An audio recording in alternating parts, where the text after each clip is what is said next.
Si Cloud, nasa tournament siya. 10 or 10:30, kailangan ko ng pick upin si Cloud doon sa school kung saan yung tournament nila.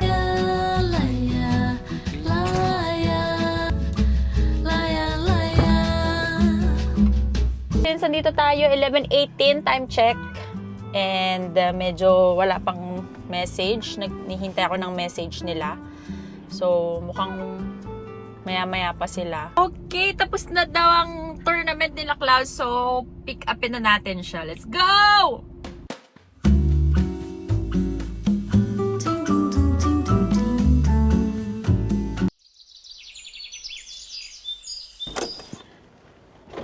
So, nag-park na lang muna ako dito sa parking area.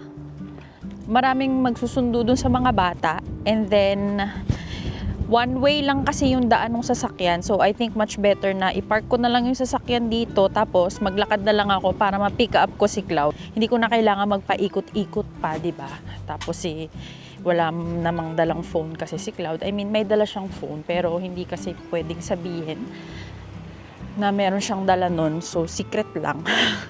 Atin lang to, guys. So, ito nga pala yung daan.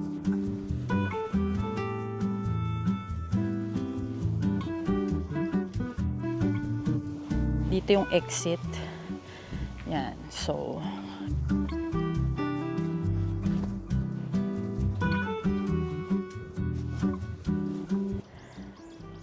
napaka-peaceful talaga dito sa Japan. Tingnan nyo naman. Napakatahimik. Yan lang. Parang mahihiya kang sumigaw. Sigaw kaya ako dito ng Tarna! Ganun. Mahihiya ka eh. Mahihiya ka talaga. Hindi talaga pwede yung kakapalan ng mukha ko dito. Sobrang tahimik. Ang peaceful nila. Walang kapayapaan sa buhay ko eh. Gusto ko yung araw. Hindi siya masakit sa balat. Hindi masakit sa balat yung araw. Pero, ay, may nalaglag sa ilong ko. Ano yun? May nalalaglag. Nicolo, asang ka? Papaligiran kita. Huwag kang kikilos na masama, hawak ko pamilya mo. Pero mukha naman akong tanga dito. Nakatayo, naghihintay. So, doon na lang muna tayo sa sasakyan. Kasi mas nakakahiya yung matatnan ako ng mga estudyante na nakatayo ako doon tapos wala naman akong dalang paninda. Char. Alala ko tuloy throwback sa Pilipinas. Kapag yung mga nanay, di ba, nung ano ako, elementary, sa public school kasi ako nag-aral before. Yung ibang mga parents, di ba, nagtitinda muna sila dun sa labas. Mga 2 hours before ng uwian, nagsusundo na sila sa mga bata, dala-dala yung mga merienda. Oh, may mga kakanin. Nandun ang mga biko, ang mga turon, di ba? Mga banana Q. Oh, tanda-tanda ko pa yan. Bibili muna, magtatrabaho muna ang mga Wonder Woman natin. So, tatrabaho muna sila, sideline, ganyan, benta-benta. And then, diretso ng sundo sa kanilang mga anak. Nakakamiss ang Philippine life. Antay muna tayo sa sasakyan. O-overheat na rin tong camera ko. Ang init ng hawakan. So, uwi muna tayo. Balik muna tayo dito sa sasakyan. Palamig. So, nandito na si Cloud. Nakita niya na tayo. Doon pala siya lumabas. Doon.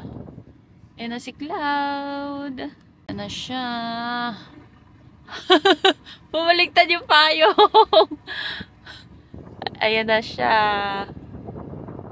Ayan na si Cloudy Boy. Cloudy the Great.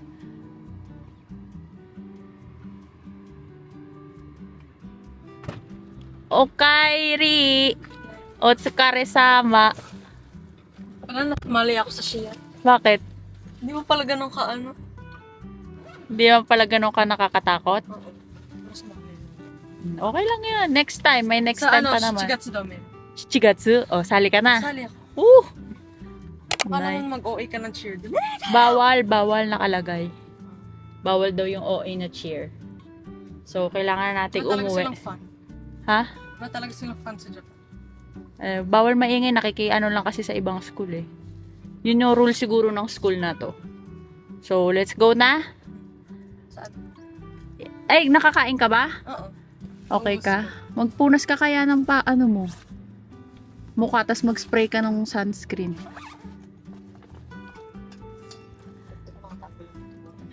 Nakatago lang. Di ba helpful?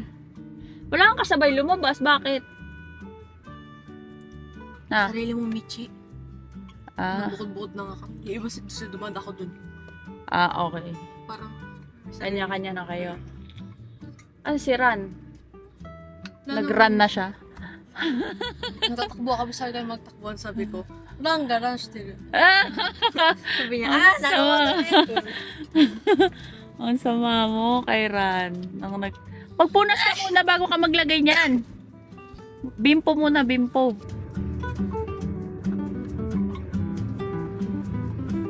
Alam mo yan yung senpai na yun yung naka-Wilson?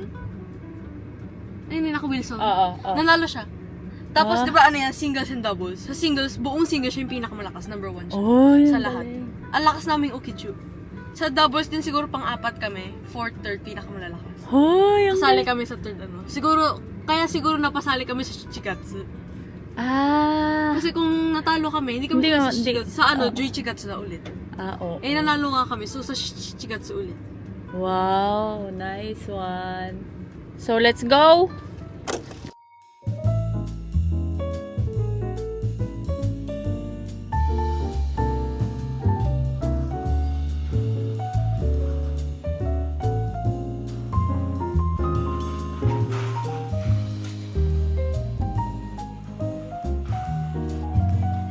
Hindi ko na sinama si Cloud.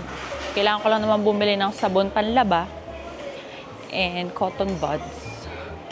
So, hindi ko na nga siya sinama kasi nakatulog na siya. Kaawa naman yung anak ko. Pagod na pagod.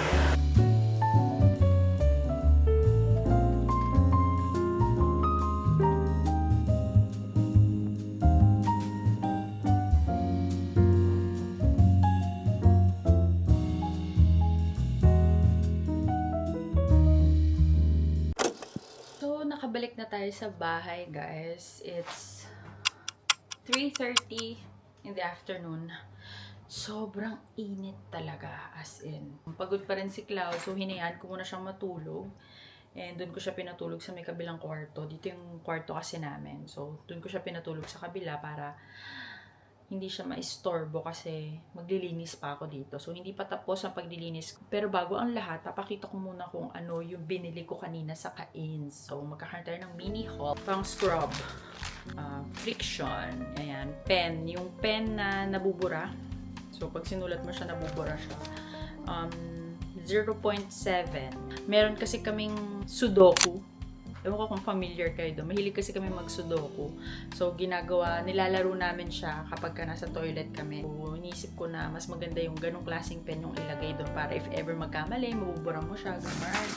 Toilet bowl cleaner. Ziploc. Ziploc na L size. And ganito yung design ng Ziploc. So, cute siya. In fairness, mas mura yan kaysa doon sa literal na Ziploc talaga yung brand. Nasa 400 mahigit yung Ziploc na brand. Tapos ito nasa 200 plus lang. So, ang ating sabong panlaba. So, mas nakakamura ako pag maramihan na talaga yung binibili ko. So, meron siyang 100 balls. So, ganitong klase yung aking ginagamit na sabon. So, meron na siyang tatlong klaseng sabon. So, meron na rin diyang fabric conditioner. So, yung para bumangon yung damit natin or yung ginagamit natin na Downy, ganyan. Mas kilala sa Downy, diba? Fabric softener. So, meron na rin siyang kasama. Kaya, mas nakakatipid talaga ako. Ito na lang yung bibilin ko and then maghuhulog lang ako ng mga 2 or 3 na balls and then okay na siya para sa molds ng paliguan. So Alam nyo naman, medyo nag-iiba-iba yung weather. Kahit sobrang init, mamaya bigla na lang lalamig, ganyan. So, medyo nakukulob ang ating banyo. So, nagkakaroon ng mga itim-itim. So, i-spray lang natin ito and then iiwan lang natin siya. Tapos, magiging okay na siya. Diba? Pupunasan mo lang or babasain mo lang ng water. And then, tanggal na ang mga molds. So, binuksan ko na to kasi nga, ang init. Yung UV Deep Protect and Care Mist. SPF 50+, PA+++++. So, kanina, naghahanap talaga ako ng ganito kasi, syempre, kailangan natin ng reapplication, diba? Ng sunscreen. Ewan ko, di talaga ako mahilig maghawak talaga ng mukha ko. Kapag nasa trabaho ako, parang kailangan maghihilamos muna ako bago ko ulit hawakan yung mukha ko. Yung ganun, or lilinisin. Basta kailangan malinis lahat muna. So, ayoko nang i-touch yung face ko or anything na gumamit ng press powder na may sunscreen or may UV protection. Parang nagka-clog yung pores ko doon sa puff nung mga powder na ganun. So, ang inisip ko, for reapplication, maghanap ng mga mist type or mga spray lang, ganyan. So, nakakita ako, iba't ibang klaseng nakita ko doon. And then, tinest ko siya. And so far, ito yung nakita ko na hindi naglalagkit after spray. So, ngayon, nag-spray ako dito, parang wala lang siya. Ito, nandito yung ginamit ko nung kanina, yung ibang brand. Ang sticky niya talaga. So, ayoko yung mga sticky talaga na, for sure, lahat naman tayo, ayaw natin ng mga ganun. Ang init-init na nga, ang sticky pa ng feeling mo, diba? So, tinry ko siya, bago lumabas ng sasakyan, tinry ko siya sa leeg ko. And then, wala, parang maginaw-ginaw pa nga siya. Tingnan ang in-order ko sa Shein. Ano to, mga pang summer na pang baba. Actually, magkakaparehas lang to. And iba-iba lang yung kulay. Katulad nito. Itong klase ng earrings nila. Meron ako. Kumuha ko ng brown and then black. Ang lace. Lace pants. This one is the skirt type naman. Skirt type na lace. I don't know. I'm into lace lately. Ito, ganun din siya. Pero hindi, iba yung type niya. Medyo maluwag-luwag. Actually, yung iba dito, mali ako ng order. Tapos, hindi ko naman siya makancel. Pero buti na lang talaga, hindi siya ganun kamahal. So, alam niyo na mga nasa 800 yen, mga ganun lang. So, pinatos ko na rin. Kesa naman pa-cancel mo pa, ang dami-daming meron, diba? Ito namang isa. Long, ano naman to? Long skirt naman to. Na apricot. Black kanina, ito yung white niya. Iba na naman to. Iba pala. Oo, parang ganun din. Oh my gosh, ang lambot ng tela. Ang lambot! Love it! Lambot ng tela niya. So, sana lang talaga magkasya, no? So, same. Pawagas. Bootcut ang kinuha natin. Kasi, yun yung bagay na cut sa legs ko kasi meron akong matatabang hita. So, sa mga subscribers natin na matataba ang hita, alam nyo na, mas bagay sa atin ang mga bootcut type na mga jeans, ganyan, or pants. So, yeah, ang init, suffocate ang init. So, naglalaba ako ng kurtina ngayon. Medyo gusto ko linisin yung curtain kasi magabok na siya and naiihian din ni Rio. So, kailangan natin linisin yon. And marami pa tayong lilinisin. So, time check. It's 4:50. Nakapagod kumilos. So, hindi pa rin tayo tapos. And we have to prepare our dinner. Ayan, gising na si Cloud. Say hi! So, hayaan natin siya mag-me time. So, pagod kasi siya. Magluluto muna ako ng dinner. And then, i-continue natin ang paglilinis. Diba?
hello, kakatapos lang ng dinner. And, sumama yung pakiramdam ko. Para akong may cousin na hindi maintindihan. So, si Cloud ngayon, naghuhugas siya ng plato. And, I will do this, pagtitiklop. So, magtitiklop muna tayo. And then, while doing that, manonood ako ng Netflix kasi nakita ko na yung palabas ni Vice na meron na siya dito sa Japan. So, I'm so excited na panoorin siya. So, yeah! Manonood tayo!